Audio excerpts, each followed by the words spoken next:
ನಮಸ್ಕಾರ ವೀಕ್ಷಕರೇ, ನಾನು ನಿಮ್ಮ ಬೀನಾ ಚಂದ್ರು.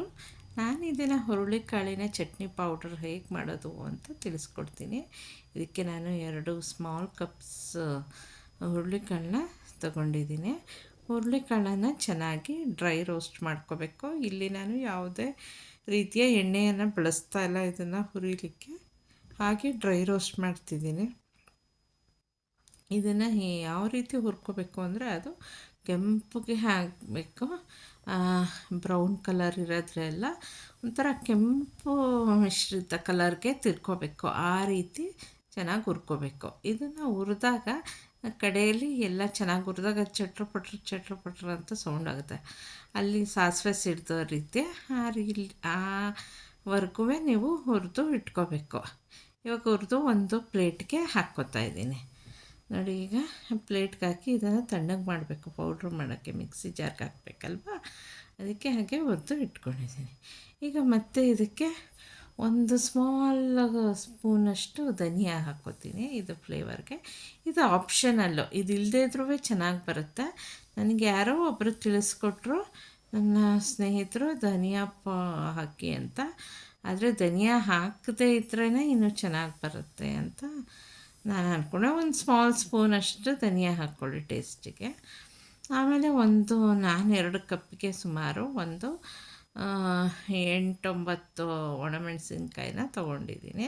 ನೀವು ಗುಂಟೂರು ಬ್ಯಾಡಗಿ 2 ಕಾಂಬಿನೇಷನಲ್ಲೂ ತೊಗೋಬೋದು, ನೋ ಪ್ರಾಬ್ಲಮ್. ಒಂದು ಸ್ವಲ್ಪ ಕರಿಬೇವಿನ ಸೊಪ್ಪನ್ನು ತೊಗೊಂಡಿದ್ದೀನಿ. ಕರಿಬೇವಿನ ಸೊಪ್ಪು ಆ್ಯಂಟಿ ಕೊಲೆಸ್ಟ್ರಾಲ್ ಏಜೆಂಟು. ಇದನ್ನು ಉಪಯೋಗಿಸಿದ್ರೆ, ನೀವು ಚಟ್ನಿ ಪುಡಿಲಿ ಬಳಸಿದ್ರೆ ನಿಮಗೆ ಹೆಲ್ತಿ ಬೆನಿಫಿಟ್ಸ್ ಸಿಗುತ್ತೆ. ಮತ್ತು ಕೊಬ್ಬರಿನ ಒಂದು ಕಪ್ ಆಗೋಷ್ಟು ಕೊಬ್ಬರಿನ ತೊಗೊಂಡು ಅದನ್ನು ಹುರ್ಕೊಂಡಿದ್ದೀನಿ.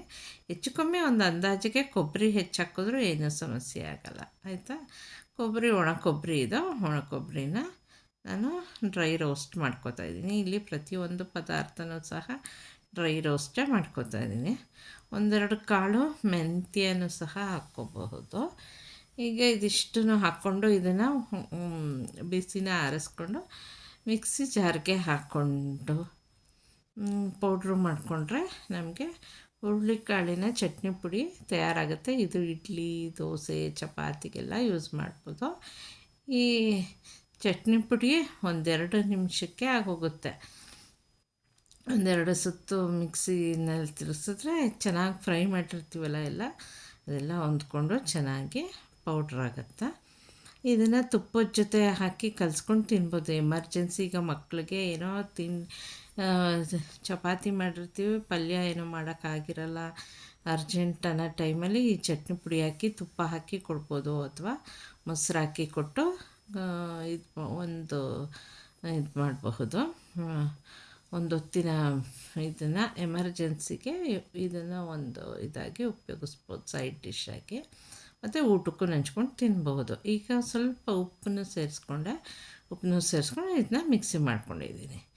ಈಗ ನೋಡಿ, ಹುರುಳಿಕಾಳಿನ ಚಟ್ನಿ ಪುಡಿ ತಯಾರಾಗಿದೆ. ಇದನ್ನ ನುಣ್ಣಗೆ ರುಬ್ಬಿ ಇಟ್ಕೊಂಡಿದ್ದೀನಿ. ಇವಾಗ ಇದನ್ನು ಒಂದು ಪ್ಲೇಟ್ಗೆ ಹಾಕ್ಕೊಂಡು ಪುಡಿ ಸ್ವಲ್ಪ ಬಿಸಿ ಎಲ್ಲ ತಣ್ಣಗಾಗೋವರೆಗೂ ಆರಿಸಿದ ನಂತರ ಒಂದು ಜಾರ್ನಲ್ಲಿ ತೆಗೆದು ಇಟ್ಕೋಬೋದು. ಒಂದು ಬಾಟಲ್ನಲ್ಲಿ ತೆಗೆದು ಇಟ್ಕೋಬೋದು, ಬೇಕಾದಾಗ ಯೂಸ್ ಮಾಡಲಿಕ್ಕೆ. ವೀಕ್ಷಕರೇ, ಇದು ಹುರುಳಿಕಾಳು ಚಟ್ನಿ ಪುಡಿ ನಿಮಗೆ ಇಷ್ಟ ಆದರೆ ನಿಮ್ಮ ಮನೆಯಲ್ಲೂ ಟ್ರೈ ಮಾಡಿ ನಮಗೆ ಕಮೆಂಟ್ ಮಾಡಿ ತಿಳಿಸಿ. ಇದು ರಿಚ್ ಇನ್ ಪ್ರೋಟೀನ್ ಇರುತ್ತೆ. ಹೆಣ್ಮಕ್ಳು ಉಪಯೋಗಿಸಿದ್ರೆ ತುಂಬ ಒಳ್ಳೆಯದು. Thank you for